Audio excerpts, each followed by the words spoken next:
Hi, it's Alyssa from Alyssa's Bake Shop, and today I'm making some bunny themed cookies, perfect for the spring or for Easter.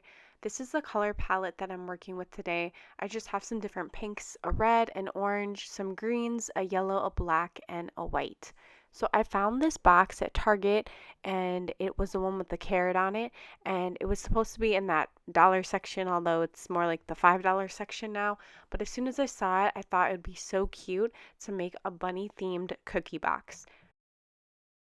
When I make a cookie set, I like to have a theme and I don't like to just stick to one cookie. So even though I could have just done a bunch of bunny faces, I really wanted to switch it up a little bit. So I decided to go for some different shaped hearts. I have this pretty simple medium-sized heart, a ruffled heart, and then tiny little mini hearts. And for this technique, I'm just doing the wet on wet technique. You put your first layer of icing, then you put down the dots and you take your scribe tool or a toothpick and you just run right through it so it makes it into little hearts. Now, I decided to go with hearts because I love bunnies. I have a bunny, his name is Robert, and because I love them so much, I thought that hearts would be perfect for this one.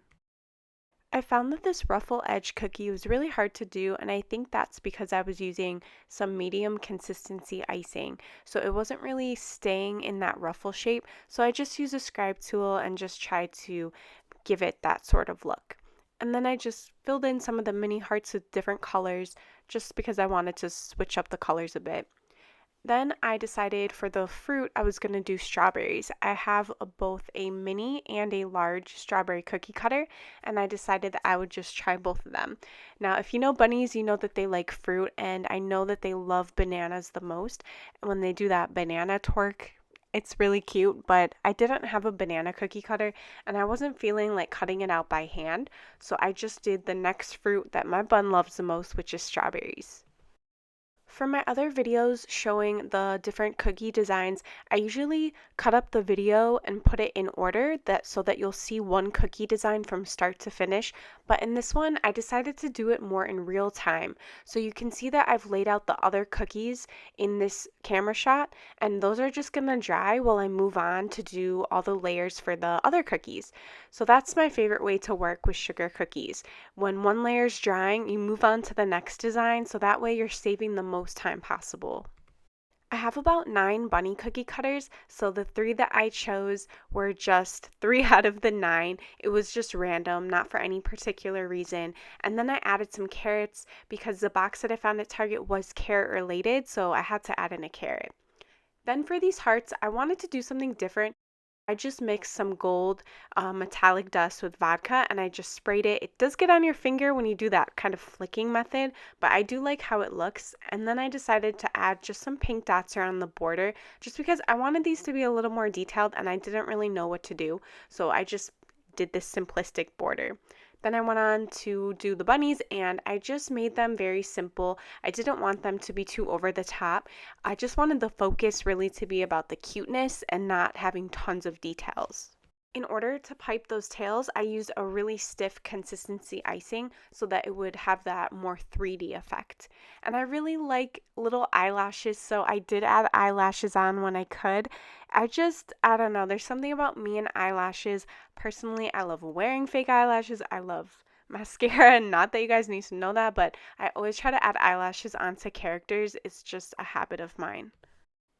Because there was more of a lack of details for these cookies, they really didn't take as much drying time as they would normally need.